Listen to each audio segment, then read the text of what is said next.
എന്റെ യാത്രകളുടെ എക്സ്പീരിയൻസ് വെച്ചിട്ട് എനിക്ക് നിങ്ങളോട് ഒരു സംഭവം പറയാനുള്ളൂ. നിങ്ങളുടെ കയ്യിൽ കുറച്ച് പൈസ ഉള്ളെന്ന് വെച്ചിട്ട് ഒരിക്കലും ട്രാവൽ ചെയ്യാതിരിക്കരുത്. കാരണം നിങ്ങൾക്ക് രണ്ട് രീതിയിൽ ട്രാവൽ ചെയ്യാം. ഒരുപാട് കാശ് ഉണ്ടാക്കിയിട്ട് ഒരുപാട് കാശ് വെച്ചിട്ട് നിങ്ങൾക്ക് ട്രാവൽ ചെയ്യാം, അതുപോലെ തന്നെ ചെറിയ പൈസക്ക് ട്രാവൽ ചെയ്യാം. എന്റെ ഒരു എക്സ്പീരിയൻസ് വെച്ചിട്ട് ചെറിയ പൈസക്ക് ട്രാവൽ ചെയ്യുന്നതാണ് അടിപൊളി. ഒരുപാട് പൈസ നമ്മുടെ ഉണ്ടെന്നുണ്ടെങ്കിൽ നമ്മളിപ്പോൾ ഒരു സ്ഥലത്ത് യാത്രയ്ക്ക് പോകുമ്പോഴത്തേക്ക് നമ്മൾ വലിയ റൂമൊക്കെ എടുത്ത് ലക്ഷറി റിസോർട്ടുകളൊക്കെ എടുത്ത്, പിന്നെ അതുപോലെ തന്നെ ഫുഡ് കഴിക്കുന്നത് ഏതെങ്കിലും ഒരു മൾട്ടി കിച്ചൺ റെസ്റ്റോറന്റിലൊക്കെ ഫുഡൊക്കെ കഴിച്ച് പ്രൈവറ്റ് ടാക്സി ഒക്കെ എടുത്ത് നമ്മൾ ആ ഒരു രീതിക്കായിരിക്കും നമ്മൾ ട്രാവൽ ചെയ്യുന്നതെന്ന് പറഞ്ഞു കഴിഞ്ഞാൽ. പക്ഷെ ഒരു ചെറിയ പൈസക്ക് അല്ലെങ്കിൽ നമ്മുടെ ഉള്ള പൈസക്ക് ചെറിയ രീതിക്ക് ട്രാവൽ ചെയ്യുമ്പോഴത്തേക്ക് ആൾക്കാരുമായിട്ട് നമ്മൾ കമ്പനിയാവും. ഡോർമെട്രി ഒക്കെ എടുത്ത് താമസിക്കുമ്പോഴത്തേക്ക് ഒരുപാട് പുതിയ പുതിയ കൂട്ടുകാരെ കിട്ടും. പിന്നെ അതുപോലെ തന്നെ ട്രാവൽ ചെയ്യുമ്പോഴത്തേക്ക് ബസ്സിലൊക്കെ ഓടി, ലോക്കൽ ബസ്സിലൊക്കെ ഓടി കയറി, പിന്നെ അതുപോലെ തന്നെ ഓട്ടോയൊക്കെ എടുത്ത് ഫുഡൊക്കെ സ്ട്രീറ്റിൽ നിന്നൊക്കെയുള്ള ഫുഡൊക്കെ കഴിച്ച് ലോക്കൽ ആൾക്കാരൊക്കെ ആയിട്ട് കൂടുതൽ മിങ്കിളായി അങ്ങനെ കിട്ടുന്ന ഒരു എക്സ്പീരിയൻസ് എന്ന് പറഞ്ഞാൽ ഒരിക്കലും ഒരുപാട് കാശ് കൊണ്ട് ട്രാവൽ ചെയ്യുന്നവർക്ക് ഒരിക്കലും കിട്ടത്തില്ല.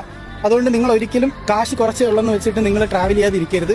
ശരിക്കും പറഞ്ഞു കഴിഞ്ഞാൽ കുറച്ച് കാശ് വെച്ച് ട്രാവൽ ചെയ്യുന്നതാണ് ഏറ്റവും കൂടുതൽ മെമ്മറീസും അതുപോലെ തന്നെ നിങ്ങൾക്ക് ഏറ്റവും കൂടുതൽ എൻജോയ്മെന്റും തരുന്നത്. അപ്പൊ നിങ്ങളെ മൈൻഡിൽ ഇത് വെച്ചേക്കുക, അതുപോലെ തന്നെ ട്രാവൽ ചെയ്യുക ഒരുപാട്. ഓക്കെ.